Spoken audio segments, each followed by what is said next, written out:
Hello students, welcome back to Universal Career Point. आज मैं आपको पढ़ाने वाला हूं क्लास 8 की science chapter number 1 crop production and management. आज मैं आपको इस चैप्टर के बारे में पढ़ाऊंगा कि इस चैप्टर में क्या होता है। इसमें एक्चुअली हम पढ़ेंगे कृषि के बारे में। कृषि मतलब अपनी एग्रीकल्चर के बारे में कि हमारी एग्रीकल्चर क्या है, इसमें क्या क्या होता है, किस किस चीज से हमें कृषि की जाती है, और भी बहुत सारे पॉइंट्स हैं जो आपको वीडियो में आगे दिखाई देंगे। और इस वीडियो को एंड तक देखना, और इसमें बहुत अच्छे अच्छे क्वेश्चंस भी मैं आपको बताऊंगा। बस आपको इस वीडियो को एंड तक देखनी है। टाइम ना वेस्ट करते हुए हम इस वीडियो को स्टार्ट करते हैं।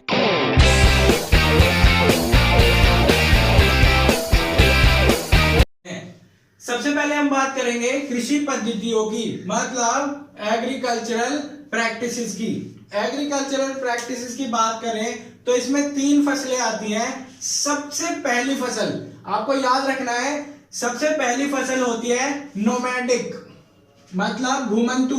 घुमंतु का मतलब आप जानते होंगे, देखिए इसे रिलेट करिए, ट्रिक से पढ़िए, ट्रिक से। घुमंतु मतलब घास से घुमंतु और घास से घूमना, घूम घूम कर जो खेती की जाती है। घूम कर मतलब राउंड राउंड नहीं, घूमना मतलब एक स्थान से दूसरे स्थान तक जाना और वहां पर खेती करना, घुमंतु खेती कहलाती है। इंग्लिश में कहते हैं नोमैडिक। आपको अच्छे से समझ में आ गया होगा।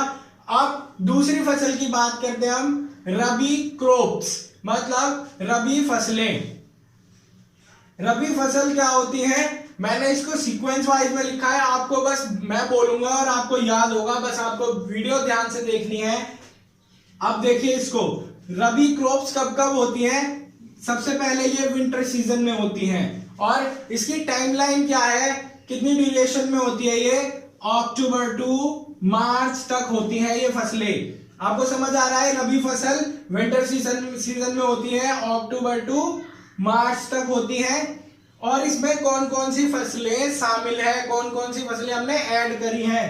इसमें सबसे पहली फसल है गेहूं, दूसरी है चना, तीसरी है मटर पी, और चौथी है मस्टर्ड सरसों, और पांचवी है लिसीड मतलब अलसी।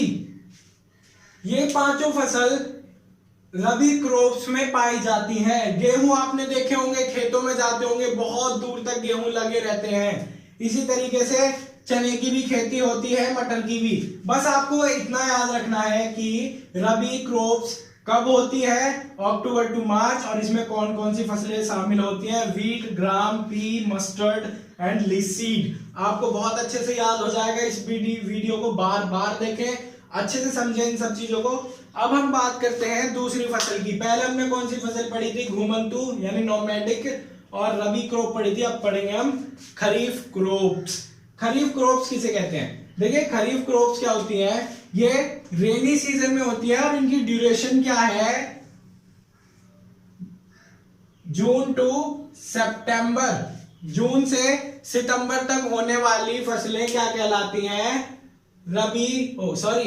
खरीफ क्रॉप्स कहलाती हैं, मतलब खरीफ फसलें। आपको अच्छे से समझ में आ रहा होगा। और इसमें कौन कौन सी फसलें शामिल होती हैं, पैडी, मेज, सोयाबीन, ग्राउंडनट, कॉटन, मतलब धान, मक्का। धान जानते हैं आप, चावल। धान को इसी सीजन में क्यों उगाया जाता है, क्योंकि ये पानी के बिना नहीं ग्रो कर सकती, इनको पानी की बहुत ज्यादा जरूरत होती है। धान को मतलब पैडी को, चावलों को, ये क्या होती है, पानी से उगती हैं, इसीलिए इन्हें रेनी सीजन में बनाया जाता है। और मक्का भी आप जानते हैं, और सोयाबीन और मूंगफली भी रेनी सीजन में उगाई जाती है, और कॉटन भी। बहुत इजी चैप्टर है, आपको बहुत अच्छे से समझ में आना है। टाइम वेस्ट ना करते हुए हम अब अपने अगले पॉइंट पर बढ़ते हैं। सो गाइस, हमारा अगला टॉपिक है एग्रीकल्चर प्रैक्टिसेस, कृषि पद्धतियां। देखिए इसके है ना कुछ स्टेप्स है, आप इन्हें स्टेप्स कह सकते हैं। इसी की वजह से पूरी खेती मतलब कृषि कामयाब होती है। देखिए सबसे पहले है preparation of soil. Preparation of soil का मतलब है मिट्टी को तैयार करना। मिट्टी किस तरीके से तैयार की जाती है, देखिए मिट्टी को है ना मतलब अल्ट पलट के इनको क्या करते हैं, पोला बनाते हैं। पोला मतलब खोखला बनाते हैं अंदर से, ताकि अच्छे से बुआई हो सके उसमें। खोखला कौन बनाता है, एक और जो किसान के एक तरीके से फ्रेंड्स कह सकते हैं, मित्र कह सकते हैं, केचुए। जो केचुए होते हैं वो मिट्टी को उलट पलट करते हैं, और बाकी ये अपने औजारों से भी मिट्टी को उलट पलट करते रहते हैं, ताकि मिट्टी अच्छी हो जाए और मिट्टी बढ़िया हो जाए, अच्छी गुणवत्ता वाली मिट्टी हो जाए, मतलब अच्छी क्वालिटी की मिट्टी हो जाए। सबसे पहले मिट्टी को क्वालिटी देना, मतलब उसको उलट पुलट करके अच्छा बनाना। और दूसरा स्टेप है शोइंग। शोइंग मतलब क्या होता है, शोइंग का मतलब होता है बुआई। बुआई मतलब, बुआई आप समझ सकते हैं, बुआई से मतलब बोना।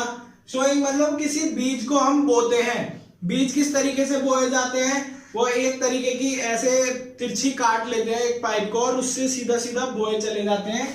और बोइंग का मतलब यही है, और आप अच्छे से समझ सकते हैं। ये दो स्टेप्स क्लियर हो चुके हैं। अब तीसरी बात करते हैं एडिंग मैनर एंड फर्टिलाइजर, खाद एवं उर्वरक देना। खाद्य एवं उर्वरक देना, आप क्या समझते हैं इससे, खाद्य और उर्वरक।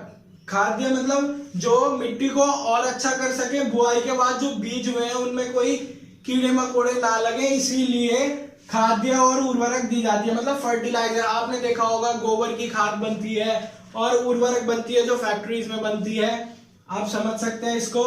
एक और चीज मैं बताना चाहूंगा इसमें, मिट्टी तैयार करने में जुताई।